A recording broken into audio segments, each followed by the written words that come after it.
Accessing archives. Login accepted. Holographic imaging activated. Engaged. Welcome to Trail Zen Mountain Biking, where choice is never incapacitating. I'm your host, Budget Prime, and this channel is dedicated to the pursuit of fun on mountain bikes, while disconnecting from the matrix and jacking into nature at full send.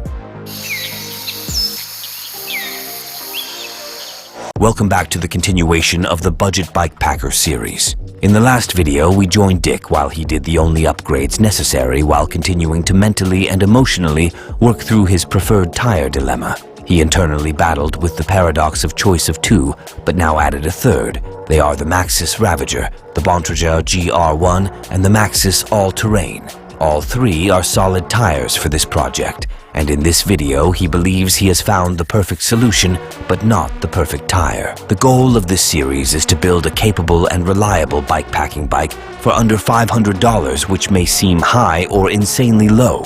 Your perspective will be greatly influenced by your current knowledge and experience levels with modern bikes. That being said, gear is expensive, and if you are interested in bikepacking, being able to greatly reduce the initial cost for the ability to do so can help you achieve that goal sooner rather than later. The goal for the end of this series is to have a capable bike that is ready to load up with gear and hit the open road or trails. You may choose different options, but this will prove that it can be done. Let's join him as he works through this tire struggle session. Solving this tire dilemma will finally allow us to move on to storage options, yet another paradox of infinite choices. He's still working out the bugs on those.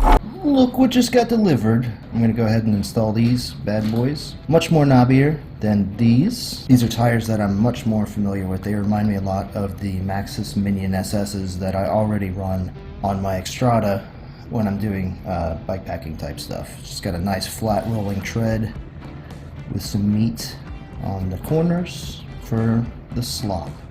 Plus I just like Maxxis tires in general. I feel much more confident riding on these versus these. Let's go ahead and see what the difference is between the 40 and the 35.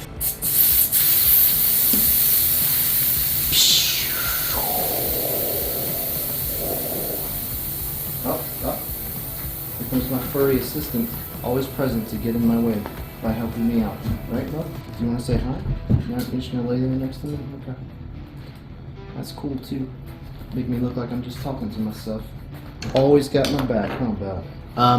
I've used several different tire spoons, and these Pedros have been very reliable.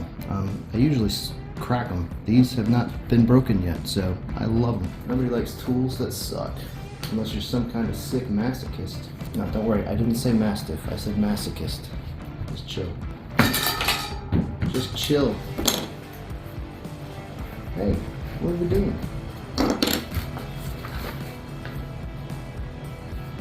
Yep, I just leave them tubes right on there. That's how I roll.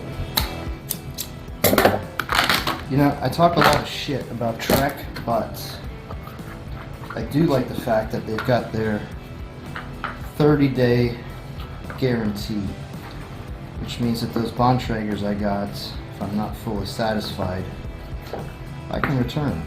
I decided, that being said, I'll go ahead and give these a try, since I have the option to return the Bontragers.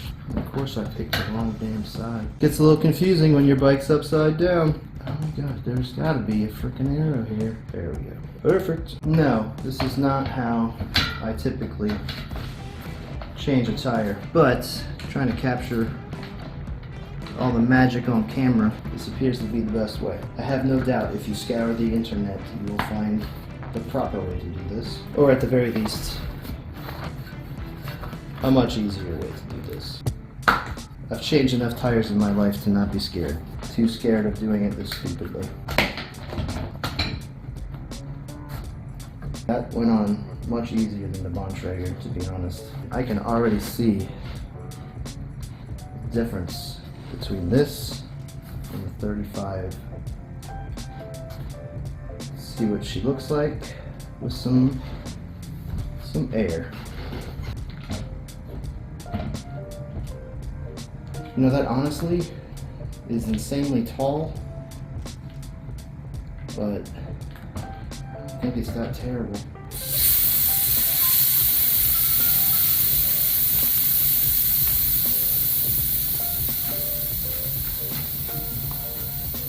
You like that sound, huh? Are you camera shy? Yeah, you camera shy? 35 to 65. We are at 30. We'll stick with 40 for now.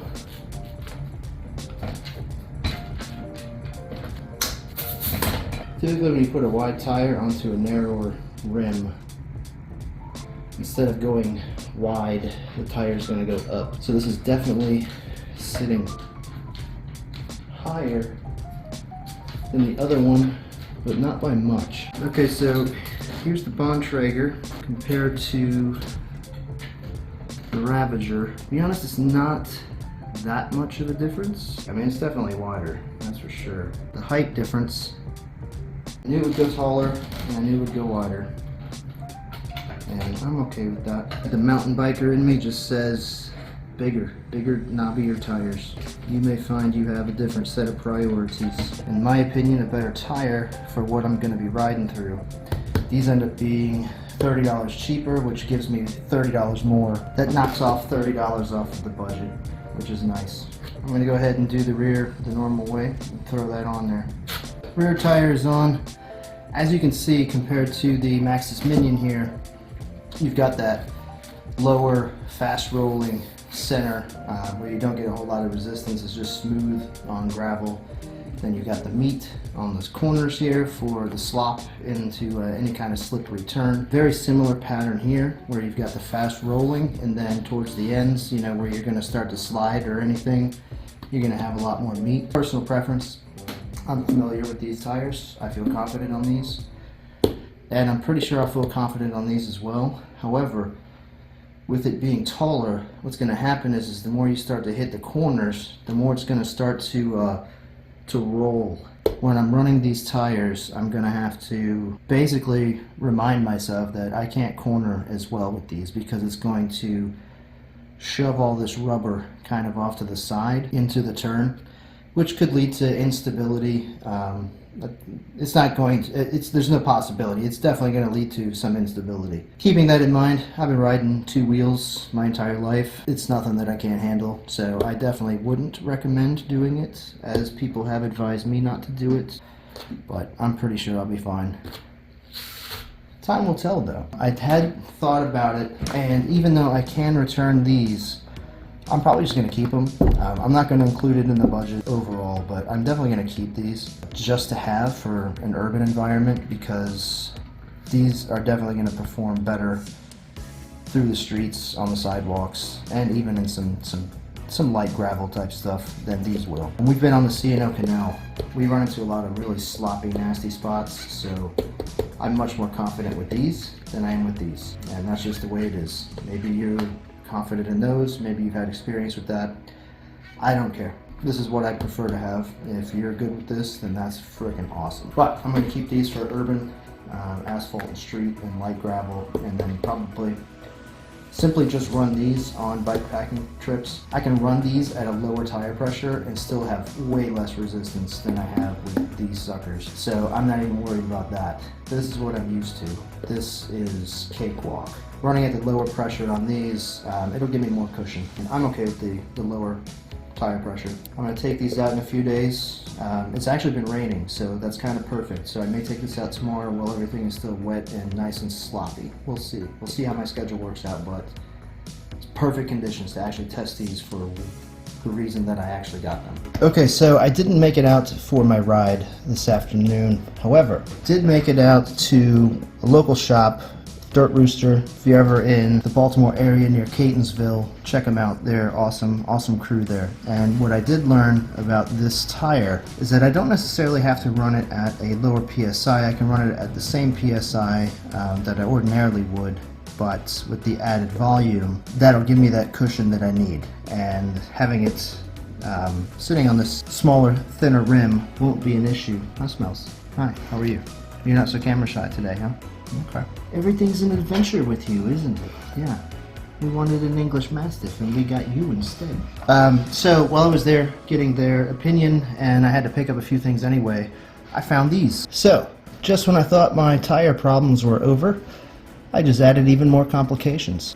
Sorry, Trek, it's not you, it's me. So these are definitely going to get returned now, and I'm going to run these bad boys here for light-duty urban rail trail without the bike packing aspect of it, because these are 33s, so these are actually thinner and knobbier than these right here. I will, however, be able to give a decent review on all three of these, but these were the skinny tires that I was dreaming about. I didn't even know they existed until I walked in the shop. Good thing I did, because I really like these. When I test ride these, I'll also be test riding these shortly after that, and I will let you know how they both do compared to these.